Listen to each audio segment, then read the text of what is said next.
Here's a handy dandy dust shield or debris shield.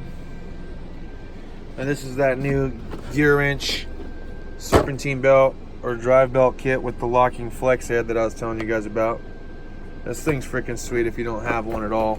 I have the fixed head, the old one, but the flex head, that's a nice option to have for that.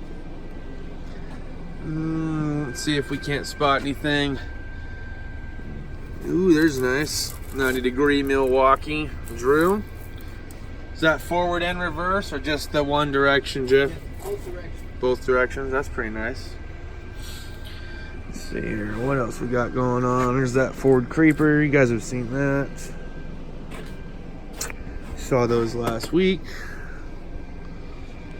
New stuff in 2 weeks? The show is next week, so I should start getting some of the stuff that I will order from the show in 2 weeks. Nice. How's this light? It's pretty titchy, right? Hold it up. Does it run off of one of the cordless batteries too? There. Yes, or you can plug a cord into the back of it as well. Sweet. Pretty bright. 2 settings, 1200 lumens. Wow. 600 lumens. And you're off. The promo they had on them right now is that you buy the tool and you get a free 2 amp hour battery. Oh, no joke. Sure.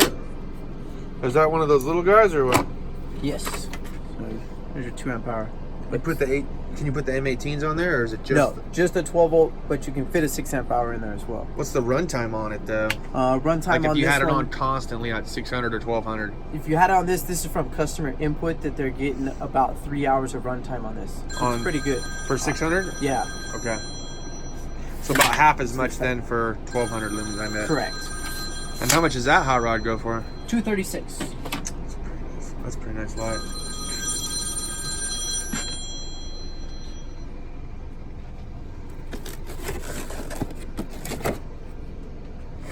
Stick and clamp. That's magnetic, huh? Yeah, so magnetic it work looks light. like a little dog when you open it up. It's funny the shape on it. So this one runs off the M18s though. M18, correct. So I bet you that puts out some freaking light, huh? It's 1500 lumens. The way that it disperses the light is a little different than this one. Bright. They have a couple of 18s. How much does that go for? That one is $145 on sale as a bare tool. That's freaking sick. Wicked sick. Let's see what else we got going on here. Compact heat gun. I think we talked about that once upon a time ago. Yes. Anything else? I'll say that that's kind of a nice feature though. You pull it out and it just automatically sticks, and then you push the button to pull it in. So I actually kind of dig that actually. But overall, it looks like the the tape measure itself and its increments are about the same as most other ones, right? Correct. Yeah, the increments aren't any different. I just thought the auto lock was cool for the same reason you said. So you can pull it out with one hand, keep it wherever you need it. That's freaking awesome. Let's see.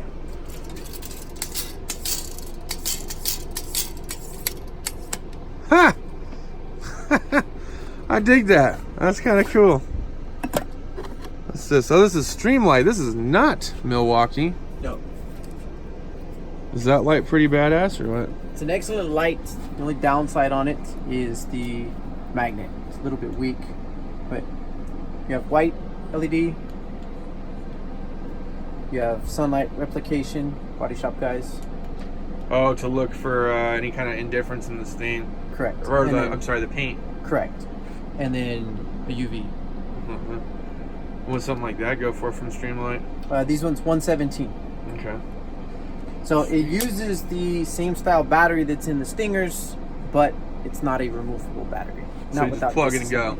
Correct. Micro USB chargeable? Micro USB, or you can put it into your flashlight. Oh, that's kind of cool. Flashlight charger. Nice. What's up, dude? The whole thing? Woo, doggy. He told me that he called you, and I was like, all right. Yeah, some money, so. Right on. Thanks, dude. Have a good one. They coming out with a Gen 3 anytime soon, or is this pretty much still fuel Gen 2? Yeah, so the Gen 2 fuel on the 3/8, I don't think that you'll see much of a change because that was producing the most torque out of everything that was out right now. I got So you. everybody was upping. They got to 600 and it's kind of stayed right there. Nice. What's the most common ratchet sold here for you that you sell all the time that people really enjoy? Out of all of these ratchets, it seems weird, but the most common ratchet that I sell is that one. Really? Yeah, guys wanting the Any half complaints about not having a flex head option? No, most of the guys have asked me for one that doesn't flex because they don't want to bust their knuckles. I personally would like a flex option of that. It's not available right now from Gearwrench. I do like the locking flex heads. I mean, I got the one from Snap-on, but that stupid little deal keeps coming out. Yeah, so I've had a lot of returns on the Gearwrench ones with locking flex heads, so I stopped carrying them. Just there was a little too much play, and if you put a lot of torque, it would break. The teeth, I don't think, are recessed. It's not large enough teeth on the locking ones to really hold it in place good. Right. That 3/4 inch one you sold me, that thing's fucking beast, man. Is that the Easy Red one? No, that's the Gearwrench one. Gearwrench 3/4 inch ratcheting. Oh, yes, the one that has two. The big old head handles. with the bar. Yeah. That thing's freaking beast. Oh, what's this up here? Shop Moon brass hammer, looks like. Yeah, so shop iron, brass Shop hammers. iron. Yeah, brass hammers, welding helmets, things of that sort that they do. Handle's a little long for the head, but it's a good overall hammer at a I like the reasonable price. balance where most of the weight, it really feels like it's kind of coming down more towards the head and it lightens up on the back side of the handle. Yes. What kind of plastic is that made out of? Just some kind of poly? It's just like a polymer style Polymer. plastic. That's pretty nice. What's that go for? Those ones are 67. It's pretty freaking nice. Nice. All right, guys, we're gonna wrap it up and get off here. I don't want to take up too much of Jeff's time. Say thanks, Jeff. Thank you very much. Thanks for swinging by. We'll see you guys back at the house for a beer, and we'll share some thoughts of the day. Just talk about random guy shit. So see you back at the house. What's going on, everyone? Justin again. As always, thanks for watching my channel. Welcome back. So Jeff had some pretty cool looking Milwaukee stuff. We might have seen them last week, but I got a chance to look a little bit closer at them. One of those things that I do recall from last week's video, which was the Milwaukee double-sided knife, partial serrated edge, hard plastic belt, hook and loop kind of system, nice rubberized grip. I was like, you know what?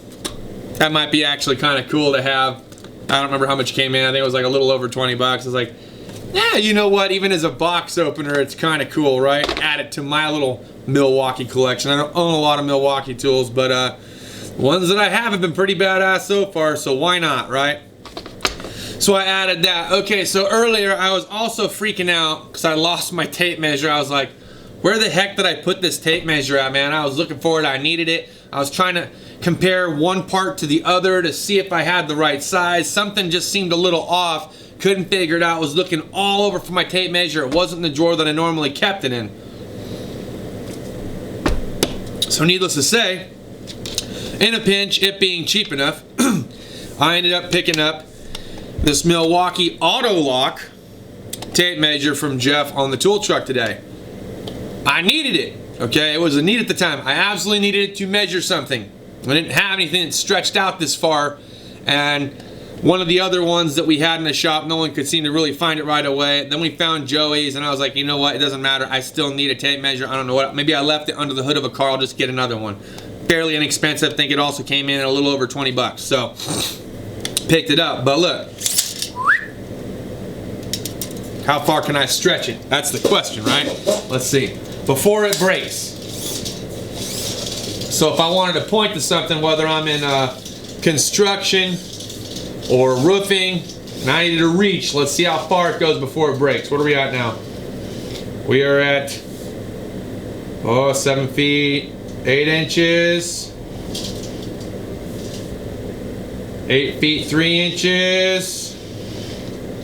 Oh! 9 feet 3 inches before the tape collapsed. 9 feet 3 inches. Keep that in the back of your mind. But look, it's still there. I have to push the button. I can bring it in slowly by just pushing the button instead of having it come snapping all the way back. So that's kind of cool. Okay, some of the features and benefits that you can expect to see on a tape measure, such as red being for 16, because in between studs on the house, 16 is 16, right? So for every red, 16, 32, you don't have to think about it, you can just mark it out, okay? Now as it comes to foot, it's still in the traditional black on yellow as far as the tape measure is concerned. So that's kind of a likable feature as well. They kept it simple, nice little hook and loop. Here's the one that I have here at the house, which is an Empire. The reason why I grabbed this one up was because the Husky one that I have, for it also being 25 feet, weighs about twice as much. Now I have dropped the hell out of this thing. I have beat it up. It is scarred up. I've had this tape measure now for probably the betterment of 8 or 9 years, okay? And I've really put this thing through the ringer. It's been pretty much a go-to tape measure. Another one that I've had that I've kept not for construction or commercial use, but I actually used at home, was this Fat Max Stanley Xtreme 16-foot tape measure. The reason why I liked it was because of how bright it was. It just had this bright yellow or bright yellowish green that really made it pop, made the colors stand out. Again, it still has the 1 foot mark, 16. We can see how far this one stretches out too, just to try to see the Stanley Fat Max. Okay, right now we're at 9 feet 3 inches right now. We are at 10 feet 7 inches roughly. And it broke. Where did it break at? Let me lock it in. 11 feet 7.5 inches. So that sucker that went a little bit longer, right? And this is a 16-foot tape measure. But look, it's heavy duty for me at home. I love being able to see the colors very brightly.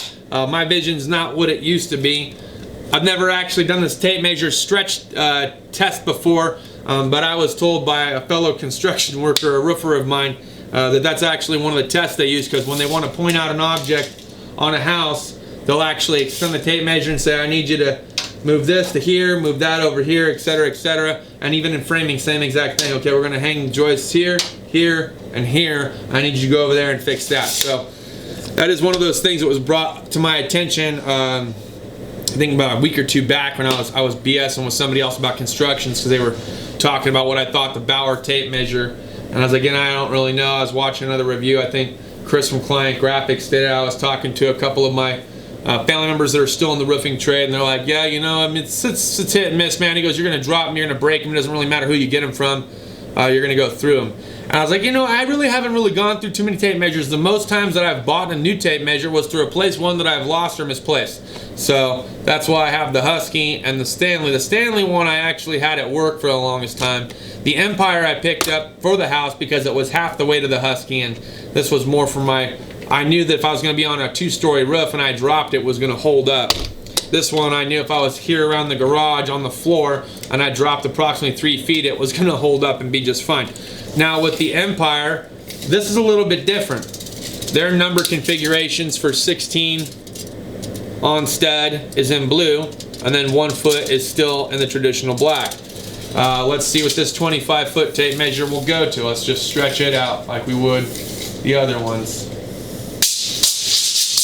So right now we broke, and that was at 8 feet 2 inches. So it broke a little bit sooner. So far it seems that the Stanley for the win so far, then followed by the Milwaukee, then followed by the Empire. Let's see what Husky can do. And I've had this one, like I said, for almost 10 years.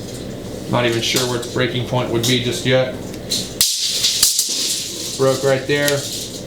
That was 8 feet, 1, 2, 3, 4, 5, 8 feet, 6 inches. All right, guys, before we wrap it up, I'm gonna pull a couple of comments that I've seen over the last couple of days and kind of give my brief response on them. One comment was, hey, now that you got the Icon, you know, you should give away your Cornwell, or you should give away the Harbor Freight. In fact, I noticed that you had 3 cars. You should give one of those away or whatever. I'm not rolling in dough, gentlemen, okay? I got a new box. That's it, okay? I'm a blue-collar worker. I rely on my income to make my living, to take care of my family and support my family, okay? Bottom line. and I do give things away pretty frequently. I probably give more things away than most any other YouTuber that you're gonna find out there. And I don't even make a fraction of what some of these guys make. So don't tell me what to do with my stuff or my money, okay? If I feel like I wanna donate it, I will donate it. If I feel like I wanna take it into a different direction and do something different with it, then that's what my plan is, okay? Let me enjoy this toolbox for a little bit. Let me actually get to know it, okay? It's like a new car. You gotta ride around on it. You gotta take the long trips. You gotta see how it feels, okay? Before you just make a decision. And I'm not making any decisions right now, so stop pressing me, okay? Whatever's gonna happen is gonna happen, and that's exactly how it's gonna happen, and that's my choice. If you don't like it, go buy one yourself. Do whatever you wanna do with it, okay? If you're interested in seeing what's gonna happen next, hit the bell, okay? Be notified. When shit happens, you'll be the first to know. What's gonna happen with the Cornwell box now that you have the Icon 1 and you're juggling stuff back and forth in your garage? So that idea I can lock in. So I have this big old piece of sheet metal, and I do have some leftover diamond plate aluminum back here in the back. You guys know that I was already preemptively trying to figure out how to reorganize and remodel my garage. Part of me wanted to start over here where the laundry facility was. Another part of me wanted to start over here where I have everything else. I think at this point in time, my goal is to start over here, tear down some of the pegboard, see how much it's going to cost to have an electrician come out, put a 220 circuit in, maybe even throw another 110 circuit in over here. I'm going to take this Cornwell toolbox. I've got some square tubing, some 90-degree angle iron, and I've got a big old piece of 4 foot by 8 foot, 1/8 inch thick flat plate steel, and I want to make my own personalized welding station, okay? It's going to be a 9-drawer cart, basically, but it's going to be a welding station. It's going to have an entire welding top. I'm going to lock in some positions for me to be able to put my welding rod in. I might even make something towards the back that I can hang up various things on the back, some kind of an abrasive splash shield so I don't have to worry about it throwing sparks towards the wall. So that's kind of like my little idea or goal that I'm going to go with this Cornwell toolbox. Someone said you should sell it and then take that money and do the same exact thing you were thinking of with the US Gen 2 box. That'd be great, only like I already explained to you guys in a previous video, there's so much value behind that, and it's so inexpensive that that's the direction that everyone's going these days. Especially, you know, when you hear how good that toolbox is in holding up for me and holding up for everybody else. Nobody wants to pay $2,000 for something that's used and beat. And let me tell you, this Cornwell toolbox is very much used and beat, okay? The folded metal around the edge is all warped. There's some rust buildup. There's stains all along the side of it. It'd take me an absolute miracle to try to even polish this pony up. The lift-in latch drawer on the bottom's all bent and tweaked all to shit. I had to rebend it back just so it will stay closed. Yeah, it's gonna make for a badass welding station, nothing further, and I still owe a little bit of money on it, so I couldn't even sell it even if I wanted to, unless it was gonna pay off the entirety of the loan, and the guy that I was selling it to had an understanding that that was exactly what my ambition or my goal was, and then that's what I would do. But I got about 4 more months left or so on it, so you know what? Time, okay? For right now, we're gonna turn it into a welding station. That's between me and Cornwell. I've got that figured out. Don't even worry about it. All right, guys, well, that'll pretty much wrap it up for today. Yeah, I don't really have any further things to talk about. If you guys have questions, or you have more questions about the Icon lineup, you got questions about anything else that's coming up. Look, Jeff is getting ready to go to a tool trade show, not this weekend, but next weekend. So when he comes back, we're gonna get to see some new products from Gearwrench, maybe Milwaukee, maybe we'll see some other stuff from Makita, Bosch, I don't know. Whatever he ends up putting on his tool truck. Monster's got some killer lineups, some good goodies on there. You guys know I've invested a handful of money in Monster tools. They're coming up, so we're gonna see what happens with that. So stay tuned. Here in about 2 weeks, we'll come back to a Tool Haul Tuesday, and then we'll see what Jeff found when he went to the tool meet. That's all I got for Tool Haul Tuesday. We'll see you guys next time. Cheers to those of you that have your beers. I hope you're enjoying your work week. We'll see you next time. Cheers and deuces.